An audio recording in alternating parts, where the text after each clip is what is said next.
Welcome in. Let's have a story. This is part of a series of videos where I'm reading To the Lighthouse by Virginia Woolf. In the description you'll find a link to a playlist of all the videos, along with timestamps if you want to skip ahead. If you aren't familiar with Virginia Woolf, know that her writing style is a little unusual.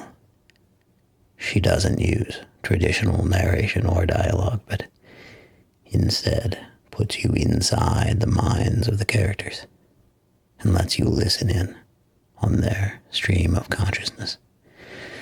So it jumps around in strange ways, just like a person's thoughts jump around. The book To the Lighthouse is in 3 parts, each with several chapters. The first part is called The Window. Let's begin. Chapter 9. Yes, Mr. Banks said, watching him go. It was 1,000 pities. Lily had said something about his frightening her. He changed from one mood to another so suddenly. Yes, said Mr. Banks, it was 1,000 pities that Ramsay could not behave a little more like other people. For he liked Lily Briscoe. He could discuss Ramsay with her quite openly. It was for that reason, he said, that the young don't read Carlyle. A crusty old gambler who lost his temper if the porridge was cold. Why should he preach to us? Was what Mr. Banks understood that young people said nowadays. It was 1,000 pities if you thought, as he did, that Carlyle was one of the great teachers of mankind. Lily was ashamed to say that she had not read Carlyle since she was at school.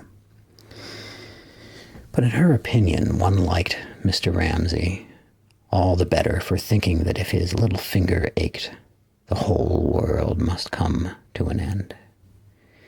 It was not that, she minded, for who could be deceived by him?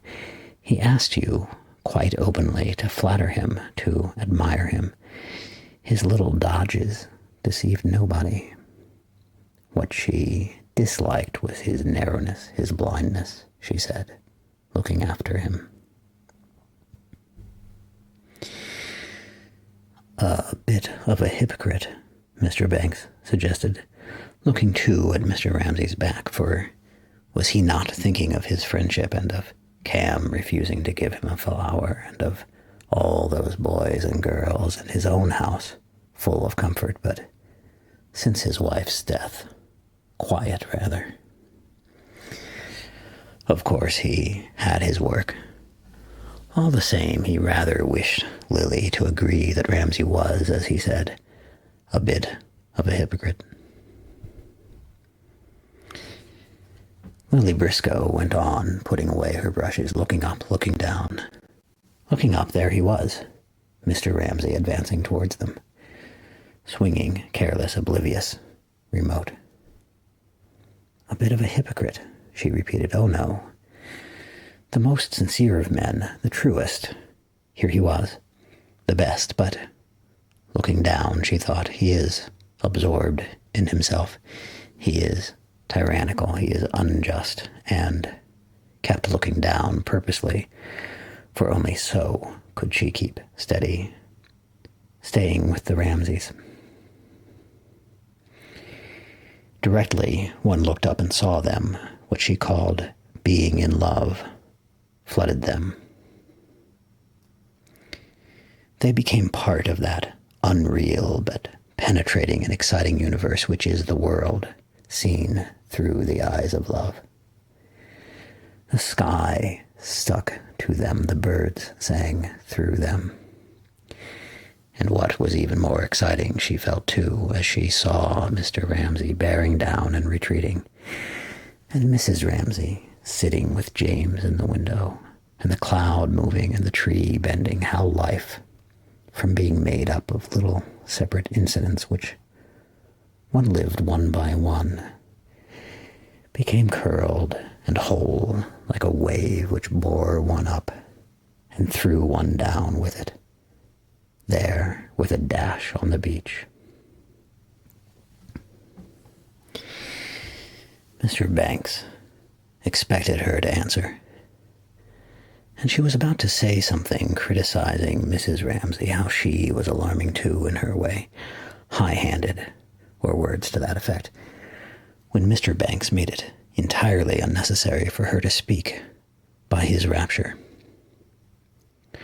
For such it was, considering his age, turned 60, and his cleanliness and his impersonality, and the white, scientific coat which seemed to clothe him. For him to gaze, as Lily saw him gazing at Mrs. Ramsay, was a rapture equivalent, Lily felt, to the loves of dozens of young men, and perhaps Mrs. Ramsay had never excited the loves of dozens of young men. It was love, she thought, pretending to move her canvas, distilled and filtered, love that never attempted to clutch its object, but, like the love which mathematicians bear their symbols, or poets their phrases, was meant to be spread over the world and become part of the human gain. So it was, indeed. The world, by all means, should have shared it. Could Mr. Banks have said why that woman pleased him so? Why the sight of her reading a fairy tale to her boy had upon him precisely the same effect as the solution of a scientific problem, so that he rested in contemplation of it and felt, as he felt when he proved something absolute about the digestive system of plants, that barbarity was tamed, the reign of chaos subdued. Such a rapture, for by what other name could one call it, made Lily Briscoe forget entirely what she had been about to say. It was nothing of importance, something about Mrs. Ramsay. It paled beside this rapture, this silent stare for which she felt intense gratitude. For nothing so solaced her, eased her of the perplexity of life, and miraculously raised its burdens, as this sublime power, this heavenly gift, and one would no more disturb it while it lasted than break up the shaft of sunlight lying level across the floor. That people should love like this, that Mr. Banks should feel this for Mrs. Ramsay, she glanced at him, musing, was helpful, was exalting. She wiped one brush after another upon a piece of old rag, menially on purpose. She took shelter from the reverence which covered all women. She felt herself praised. Let him gaze. She would steal a look at her picture. She could have wept. It was bad. It was bad. It was infinitely bad. She could have done it differently, of course. The color could have been thinned and faded, the shapes etherealized. That was how Pansfort would have seen it. But then she did not see it like that. She saw the color burning on a framework of steel, the light of a butterfly's wing lying upon the arches of a cathedral. Of all that, only a few random marks scrawled upon the canvas remained, and it would never be seen, never be hung even, and there was Mr. Tansley whispering in her ear, "Women can't paint. Women can't write." She now remembered what she had been going to say about Mrs. Ramsay. She did not know how she would have put it, but it would have been something critical. She had been annoyed the other night by some high-handedness. Looking along the level of Mr. Banks's glance at her, she thought that no woman could worship another woman in the way he worshipped. They could only seek shelter under the shade which Mr. Banks extended over them both. Looking along his beam, she added it to her different ray, thinking that she was unquestionably the loveliest of people, bowed over her book. The best, perhaps, but also different, too, from the perfect shape which one saw there. But why different, and how different, she asked herself, scraping her palette of all those mounds of blue and green which seemed to her like clods with no life in them now. Yet she vowed she would inspire them, force them to move, flow, do her bidding tomorrow. How did she differ? What was the spirit in her, the essential thing by which, had you found a crumpled glove in the corner of a sofa, you would have known it from its twisted finger, hers indisputably? She was like a bird for speed, an arrow for directness. She was willful, she was commanding. Of course, Lily reminded herself, I am thinking of her relations with women, and I am much younger, an insignificant person, living off the Brompton Road. She opened bedroom windows, she shut doors. So she tried to start the tune of Mrs. Ramsay in her head, arriving late at night with a light tap on one's bedroom door, wrapped in an old fur coat. For the setting of her beauty was always that, hasty but apt. She would enact again, whatever it might be. Charles Tansley losing his umbrella, Mr. Carmichael snuffling and sniffing, Mr. Banks saying, the vegetable salts are lost. All this she would adroitly shape, even maliciously twist, and, moving over to the window, in pretense that she must go. It was dawn, she could see the sun rising. Half turn back, more intimately, but always still laughing. Insist that she must, Minta must, they all must marry, since in the whole world, whatever laurels might be tossed to her. But Mrs. Ramsay cared not a fig for her painting, or triumphs won by her. Probably Mrs. Ramsay had had her share of those.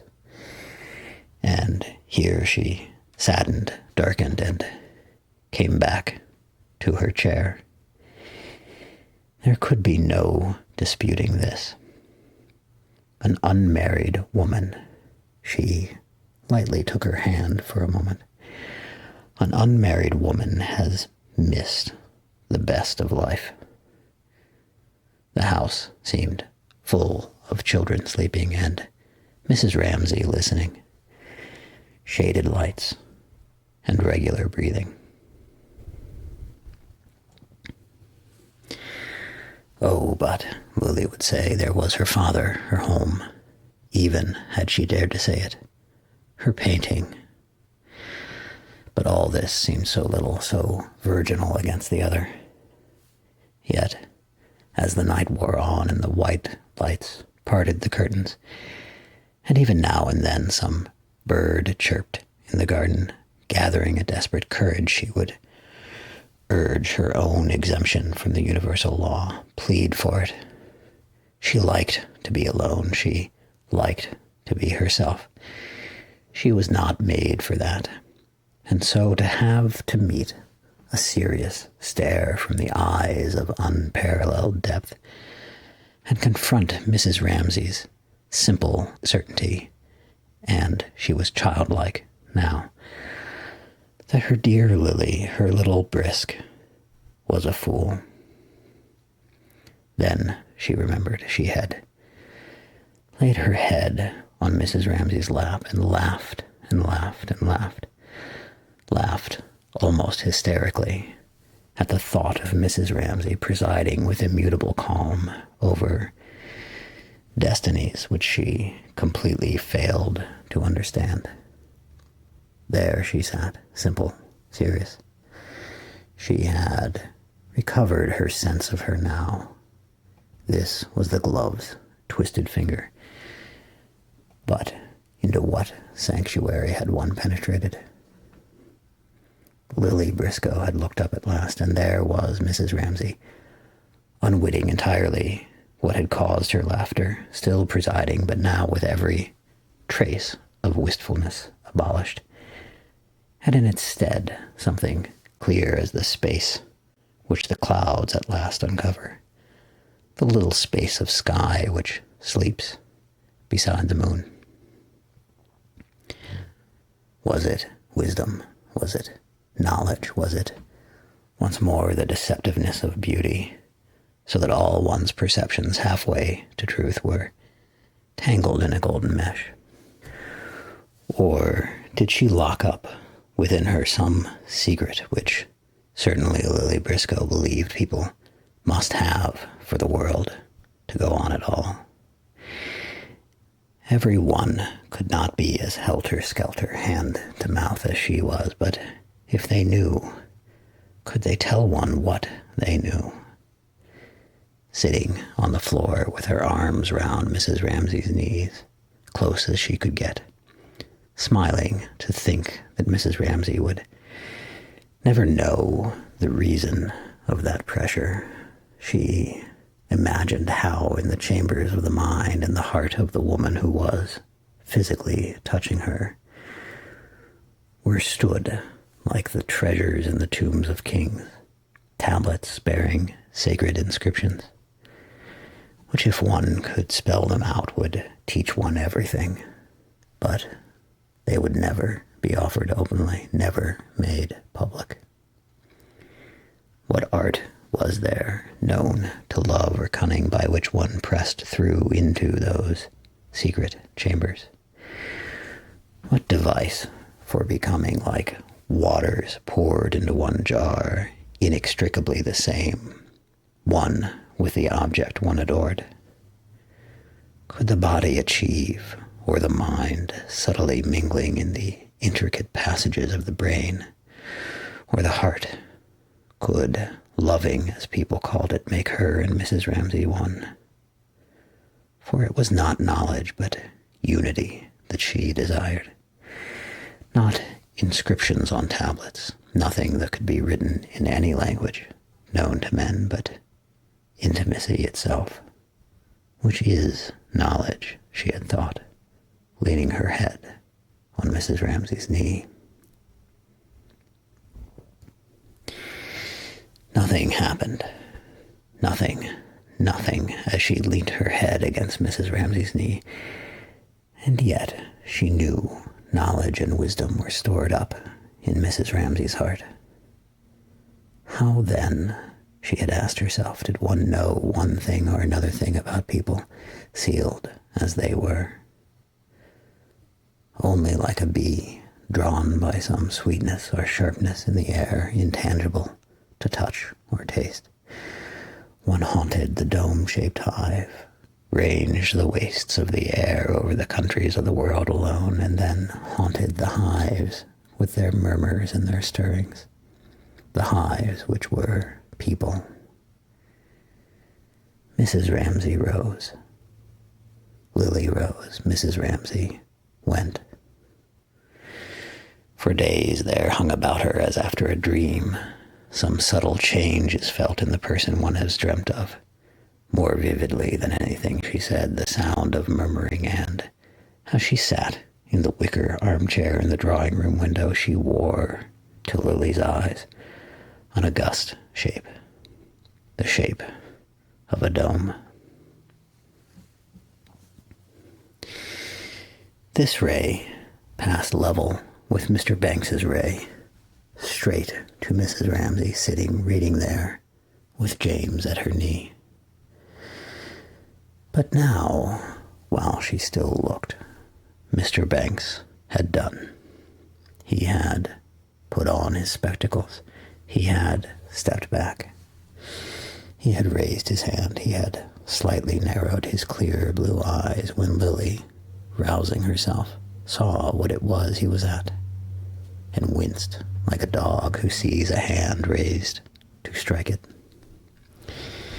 She would have snatched her picture off the easel, but she said to herself, one must. She braced herself to stand the awful trial of someone looking at her picture. One must, she said, one must. And if it must be seen, Mr. Banks was less alarming than another. But that any other eye should see the residue of her 33 years, the deposit of each day's living mixed with something more secret than she had ever spoken or showed in the course of all those days, was an agony. At the same time, it was immensely exciting. Nothing could be cooler and quieter. Taking out a penknife, Mr. Banks tapped the canvas with the bone handle. What did she wish to indicate by the triangular purple shape just there? He asked. It was Mrs. Ramsay reading to James, she said. She knew his objection that no one could tell it for a human shape. But she had made no attempt at likeness, she said. For what reason had she introduced them then, he asked. Why indeed, except that if there in that corner it was bright, here, in this, she felt the need of darkness. Simple, obvious, commonplace as it was, Mr. Banks was interested. Mother and child, then, objects of universal veneration. And in this case the mother was famous for her beauty, might be reduced, he pondered, to a purple shadow without irreverence. But the picture was not of them, she said, or not in his sense. There were other senses, too, in which one might reverence them, but by a shadow here and a light there, for instance. Her tribute took that form if, as she vaguely supposed, a picture must be a tribute. A mother and child might be reduced to a shadow without irreverence. A light here required a shadow there. He considered. He was interested. He took it scientifically in complete good faith. The truth was that all his prejudices were on the other side, he explained. The largest picture in his drawing room, which painters had praised and valued at a higher price than he had given for it, was of the cherry trees in blossom on the banks of the Kennet. He had spent his honeymoon on the banks of the Kennet, he said. Lily must come and see that picture, he said. But now he turned, with his glasses raised, to the scientific examination of her canvas. The question being one of the relations of masses, of lights and shadows, which, to be honest, he had never considered before. He would like to have it explained. What, then, did she wish to make of it? And he indicated the scene before them. She looked. She could not show him what she wished to make of it, could not even see it herself without a brush in her hand. She took up once more her old painting position with the dim eyes and the absent-minded manner, subduing all her impressions as a woman to something much more general, becoming once more under the power of that vision which she had seen clearly once and must now grope for among hedges and houses and mothers and children. Her picture. It was a question, she remembered, how to connect this mass on the right hand with that on the left.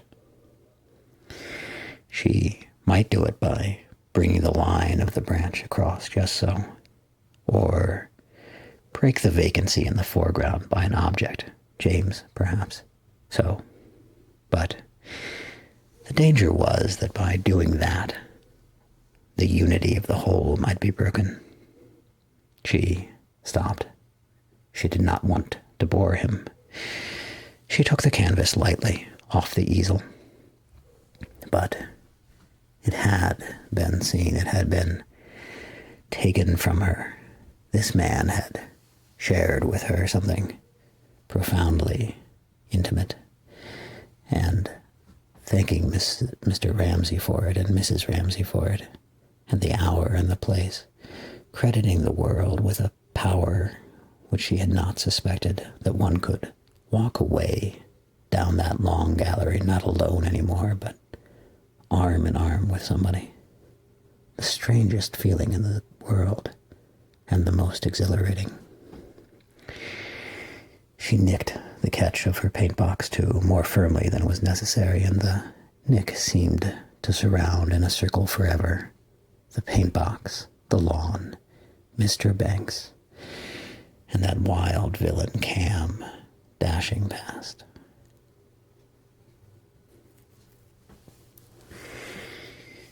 Chapter 10. For Cam grazed the easel by an inch. She would not stop for Mr. Banks and Lily Briscoe, though Mr. Banks, who would have liked a daughter of his own, held out his hand. She would not stop for her father, whom she grazed also by an inch, nor for her mother, who called, "Cam, I want you a moment," as she dashed past. She was off like a bird, bullet, or arrow, impelled by what desire, shot by whom, at what directed. Who could say? What? Mrs. Ramsay pondered, watching her. It might be a vision of a shell, of a wheelbarrow, of a fairy kingdom on the far side of the hedge, or it might be the glory of speed. No one knew. But when Mrs. Ramsay called Cam a second time, the projectile dropped in mid-career, and Cam came lagging back, pulling a leaf by the way, to her mother. What was she dreaming about, Mrs. Ramsay wondered, seeing her engrossed as she stood there with some thought of her own, so that she had to repeat the message twice. Ask Mildred if Andrew, Miss Doyle, and Mr. Rayleigh have come back. The words seemed to be dropped into a well, where, if the waters were clear, they were also so extraordinarily distorting that even as they descended, one saw them twisting about to make heaven knows what pattern on the floor of the child's mind. What message would Cam give the cook, Mrs. Ramsay wondered. And indeed, it was only by waiting patiently and hearing that there was an old woman in the kitchen with very red cheeks, drinking soup out of a basin, that Mrs. Ramsay at last prompted that parrot-like instinct which had picked up Mildred's words quite accurately, and could now produce them if one waited in a colorless sing-song. Shifting from foot to foot, Cam repeated the words, "No, they haven't, and I've told Ellen to clear away tea." Minta Doyle and Paul Rayleigh had not come back then. That could only mean, Mrs. Ramsay thought, one thing. She must accept him, or she must refuse him. This going off after luncheon for a walk, even though Andrew was with them, what could it mean? Except that she had decided rightly, Mrs. Ramsay thought, and she was very, very fond of Minta, to accept that good fellow, who might not be brilliant, but then, thought Mrs. Ramsay, realizing that James was tugging at her, to make her go on reading aloud The Fisherman and His Wife. She did, in her own heart, infinitely prefer boobies to clever men who wrote dissertations. Charles Tansley, for instance. Anyhow, it must have happened one way or the other by now. But she read. Next morning the wife awoke first, and it was just daybreak, and from her bed she saw the beautiful country lying before her. Her husband was still stretching himself. But how could Minta say now that she would not have him? Not if she agreed to spend whole afternoons traipsing about the country alone, for Andrew would be off after his crabs. But possibly Nancy was with them. She tried to recall the sight of them standing at the hall door after lunch. There they stood looking at the sky, wondering about the weather, and she had said, thinking partly to cover their shyness, partly to encourage them to be off, for her sympathies were with Paul, "There isn't a cloud anywhere within miles," at which she could feel little Charles Tansley, who had followed them out, snigger. But she did it on purpose. Whether Nancy was there or not, she could not be certain, looking from one to the other in her mind's eye. She read on. "Ah, wife," said the man, "why should we be king? I do not want to be king." "Well," said the wife, "if you won't be king, I will. Go to the flounder, for I will be king." "Come in or go out, Cam," she said, knowing that Cam was attracted only by the word flounder, and that in a moment she would fidget and fight with James as usual. Cam shot off. Mrs. Ramsay went on reading, relieved, for she and James shared the same tastes and were comfortable together. And when he came to the sea, it was quite dark gray, and the water heaved up from below and smelt putrid. Then he went and stood by it and said, "Flounder, flounder in the sea, come, I pray thee, here to me. For my wife, good Ilsebil, wills not as I'd have her will." "Well, what does she want then?" said the flounder.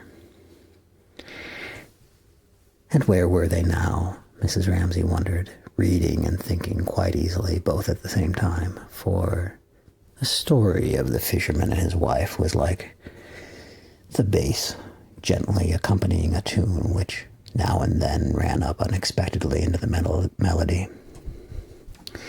And when should she be told? If nothing happened, she would have to go speak seriously to Minta. For she could not go traipsing about all over the country, even if Nancy were with them. She tried, again, unsuccessfully, to visualize their backs going down the path and to count them. She was responsible to Minta's parents, the owl and the poker.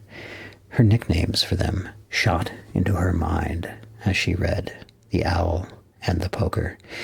Yes, they would be annoyed if they heard, and they were certain to hear, that Minta, staying with the Ramsay, had been seen, etc., etc., etc. He wore a wig in the House of Commons, and she ably assisted him at the head of the stairs, she repeated, fishing them up out of her mind by a phrase which, coming back from some party she had made to amuse her husband. Dear, dear, Mrs. Ramsay said to herself, how did they produce this incongruous daughter, this tomboy Minta with a hole in her stocking? How did she exist in that portentous atmosphere where the maid was always removing in a dustpan the sand that the parrot had scattered, and conversation was almost entirely reduced to the exploits, interesting perhaps, but limited, after all, of that bird? Naturally, one had asked her to lunch, tea, dinner, finally to stay with them up at Finlay, which had resulted in some friction with the owl, her mother, and more calling and more conversation and more sand, and really, at the end of it, she had told enough lies about parrots to last her a lifetime. So she had said to her husband that night, coming back from the party. However, Minta came. Yes, she came, Mrs. Ramsay thought, suspecting some thorn in the tangle of this thought.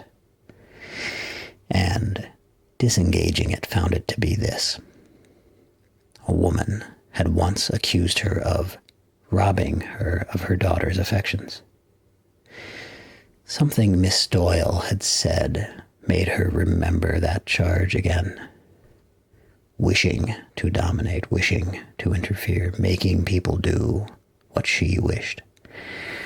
That was the charge against her, and she thought it most unjust. How could she help being like that to look at?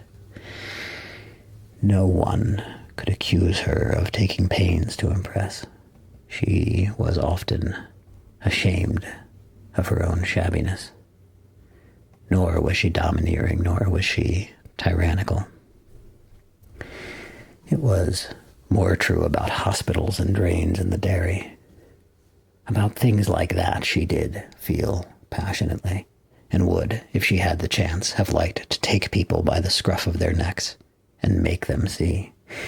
No hospital on the whole island. It was a disgrace. Milk delivered at your door in London, positively brown with dirt. It should be made illegal. A model dairy and a hospital up here. Those two things she would have liked to do herself. But how with all these children? When they were older, then perhaps she would have time.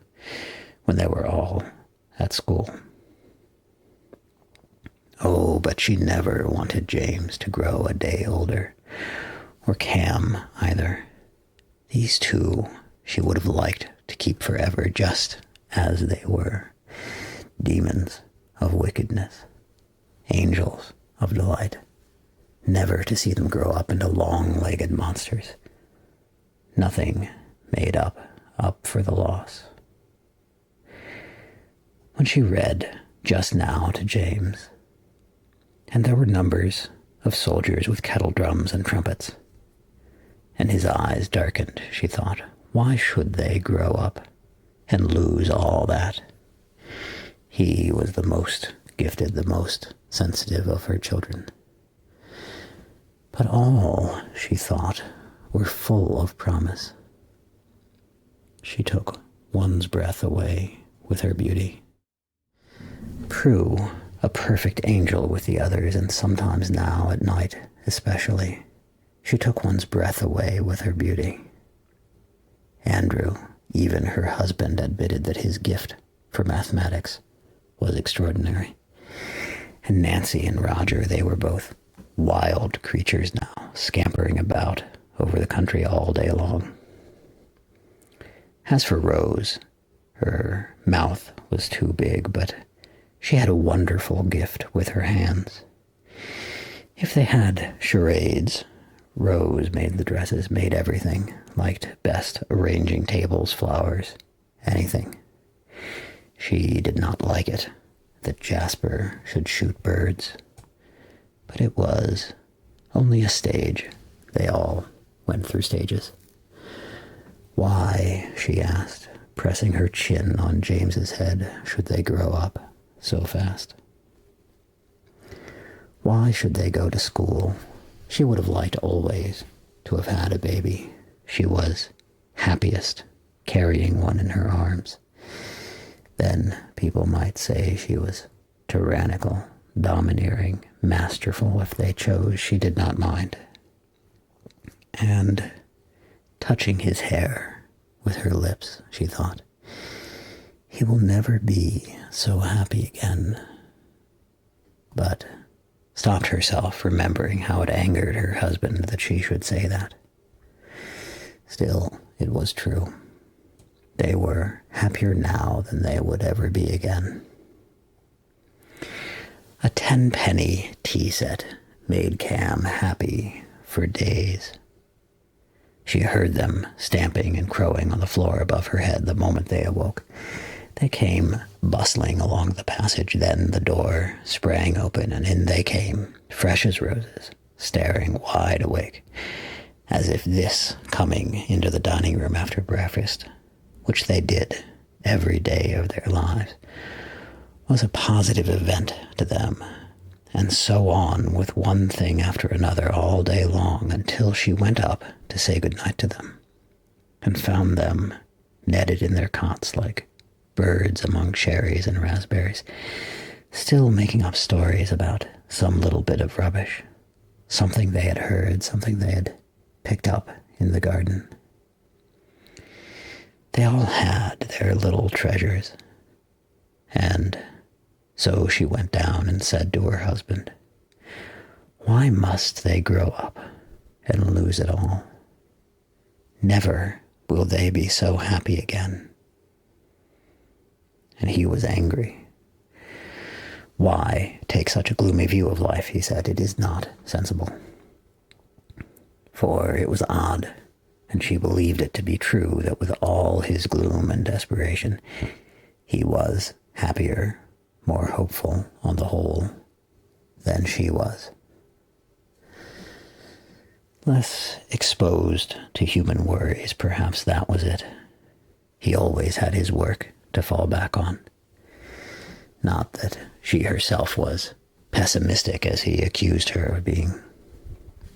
Only she thought life, and a little strip of time presented itself to her eyes, her 50 years. There it was before her. Life. Life, she thought, but she did not finish her thought. She took a look at life, for she had a clear sense of it there, something real, something private, which she shared neither with her children nor with her husband. A sort of transaction went on between them in which she was on one side and life on another, and she was always trying to get the better of it, as it was of her.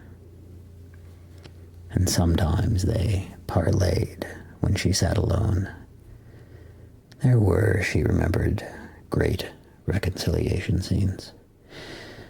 But for the most part, oddly enough, she must admit that she felt this thing that she called life terrible, hostile, and quick to pounce on you if you gave it a chance.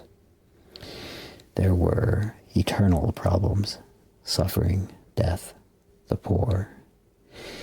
There was always a woman dying of cancer even here, and yet she had said to all these children, "You shall go through it all." To 8 people she had said relentlessly that, and the bill for the greenhouse would be £50. For that reason, knowing what was before them, love and ambition, and being watched alone in dreary places, she often had the feeling, why must they grow up and lose it all? And then she said to herself, brandishing her sword at life, nonsense. They will be perfectly happy, and here she was, she reflected, feeling life rather sinister again, making Minta marry Paul Rayleigh because whatever she might feel about her own transaction, she had had experiences which need not happen to everyone. She did not name them to herself. She was driven on too quickly, she knew, almost as if it were an escape for her to say that people must marry, people must have children. Was she wrong in this? She asked herself, reviewing her conduct for the past week or two and wondering if she had indeed put any pressure upon Minta, who was only 24, to make up her mind. She was uneasy.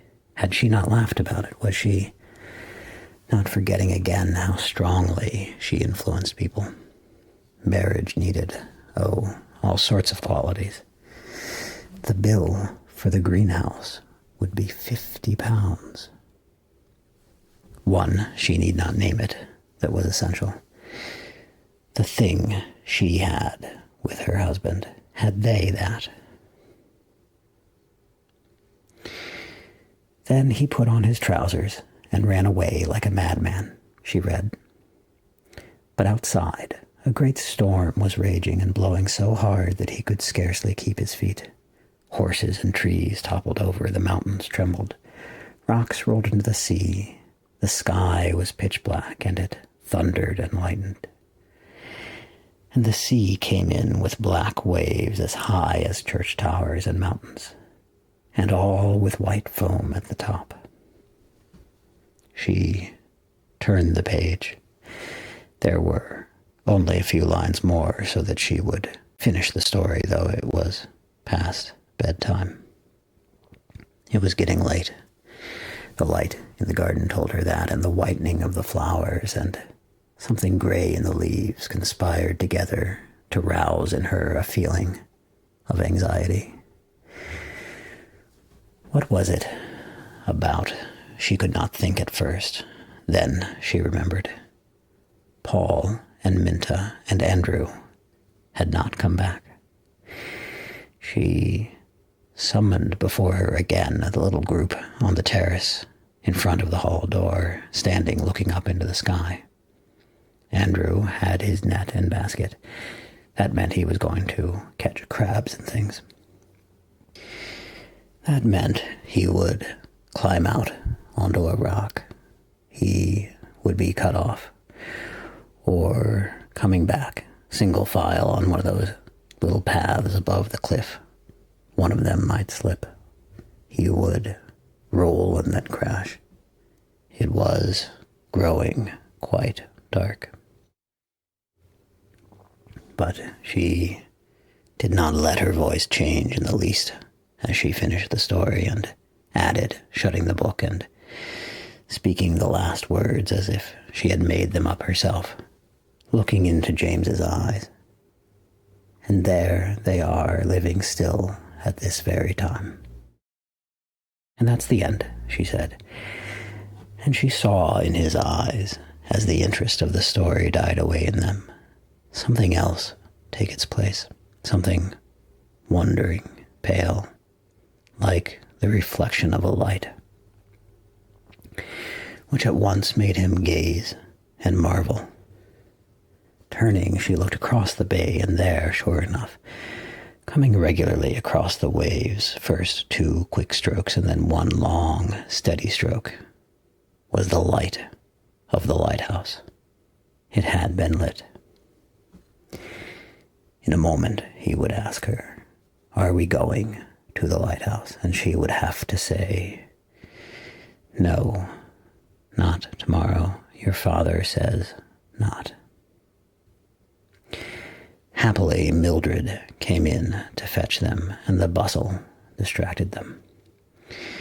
And she was certain that he was thinking, "We are not going to the lighthouse tomorrow." And she thought, he will remember that all his life. Chapter 11. No, she thought, putting together some of the pictures he had cut out, a refrigerator, a mowing machine, a gentleman in an evening dress. Children never forget. For this reason, it was so important what one said and what one did. And it was a relief when they went to bed.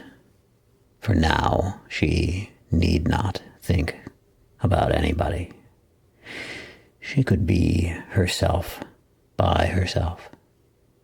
And that was what now she often felt the need of, to think, well, not even to think, to be silent, to be alone. All the being and the doing, expansive, glittering, vocal, evaporated, and one shrunk with a sense of solemnity to being oneself, a wedge-shaped core of darkness, something invisible to others.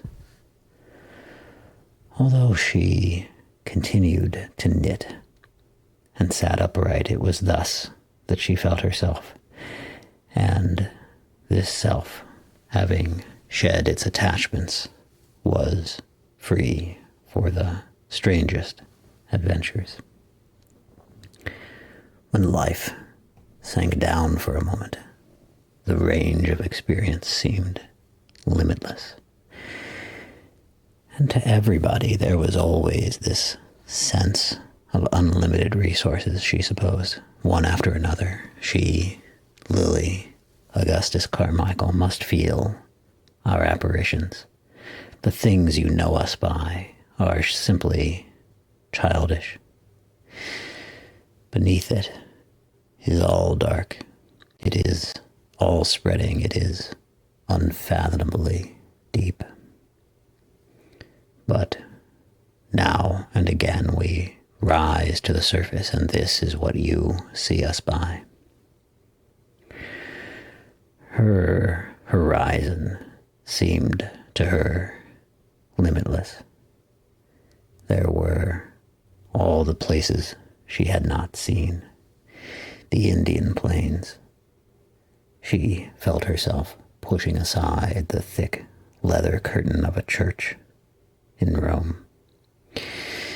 This core of darkness could go anywhere, for no one saw it. They could not stop it, she thought, exulting.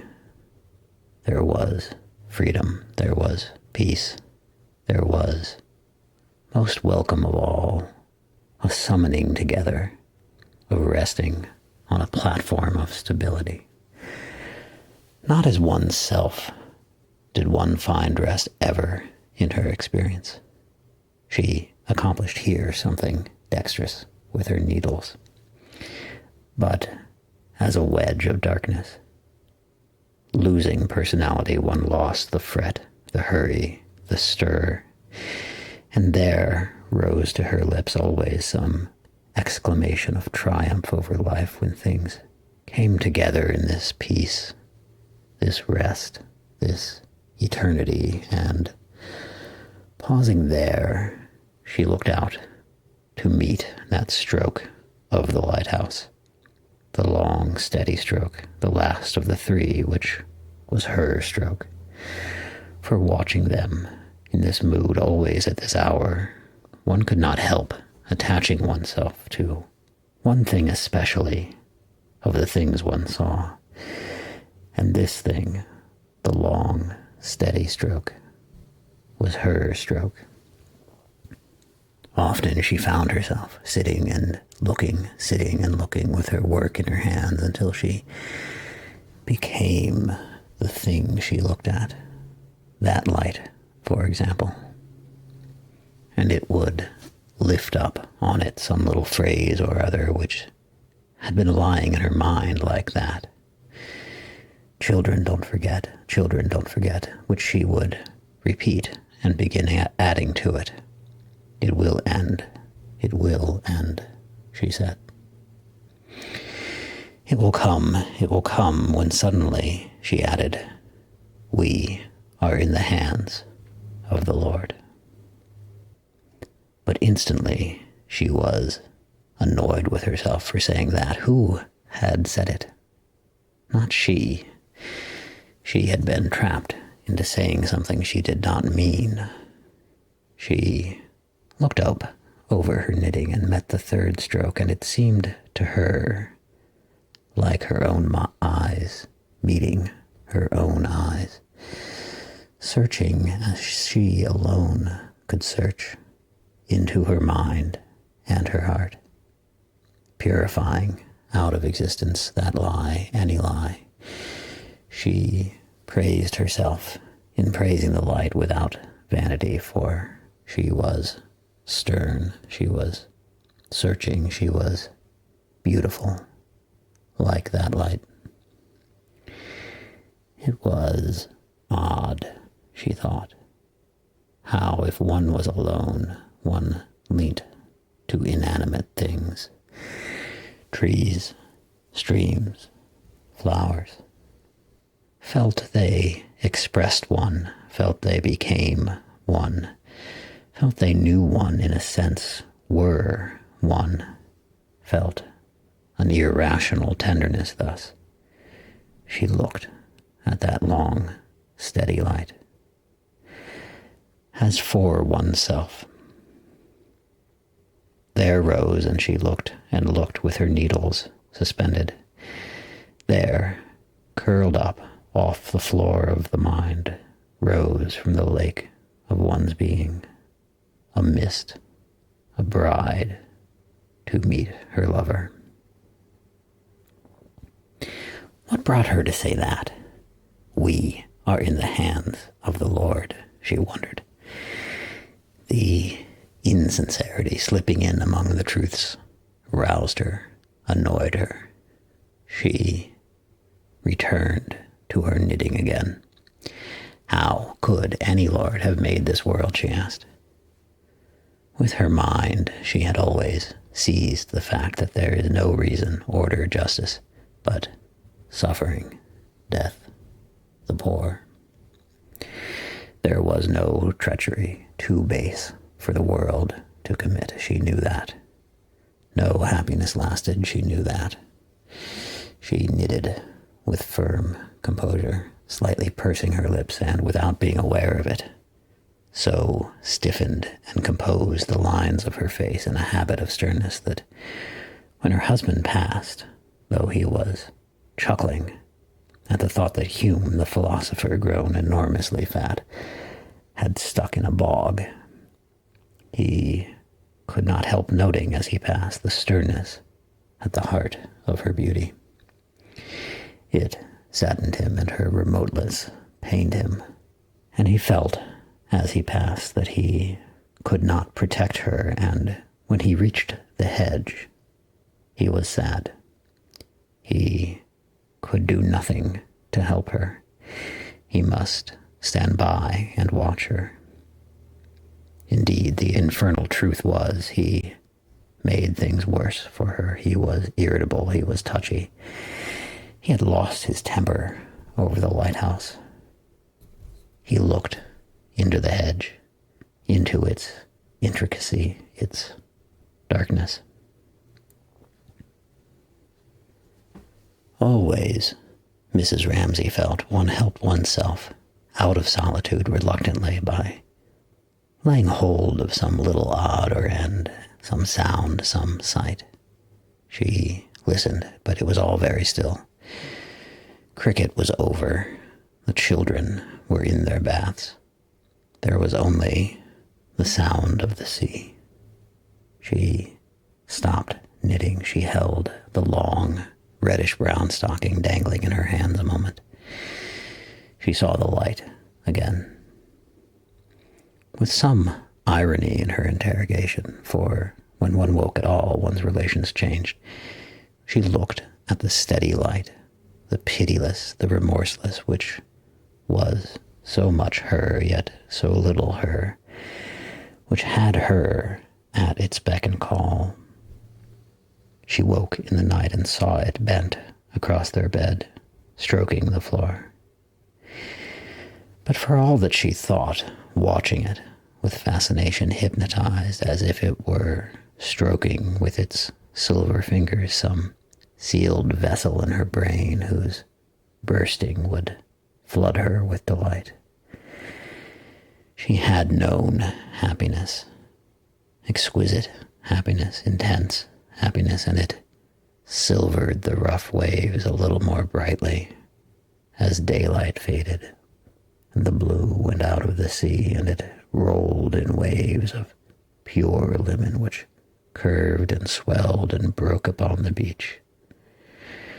And the ecstasy burst in her eyes, and waves of pure delight raced over the floor of her mind, and she felt it is enough. It is enough. He turned and saw her. Ah, she was lovely. Lovelier now than ever, he thought, but he could not speak to her. He could not interrupt her. He wanted urgently to speak to her now that James was gone and she was alone at last, but he resolved no, he would not interrupt her. She was aloof from him now in her beauty, in her sadness. He would let her be. And he passed her without a word, though it hurt him that she should look so distant. and he could not reach her. He could do nothing to help her. And again, he would have passed her without a word had she not, at that very moment, given him of her own free will what she knew he would never ask, and called to him, and taken the green shawl off the picture frame, and gone to him. For he wished, she knew, to protect her.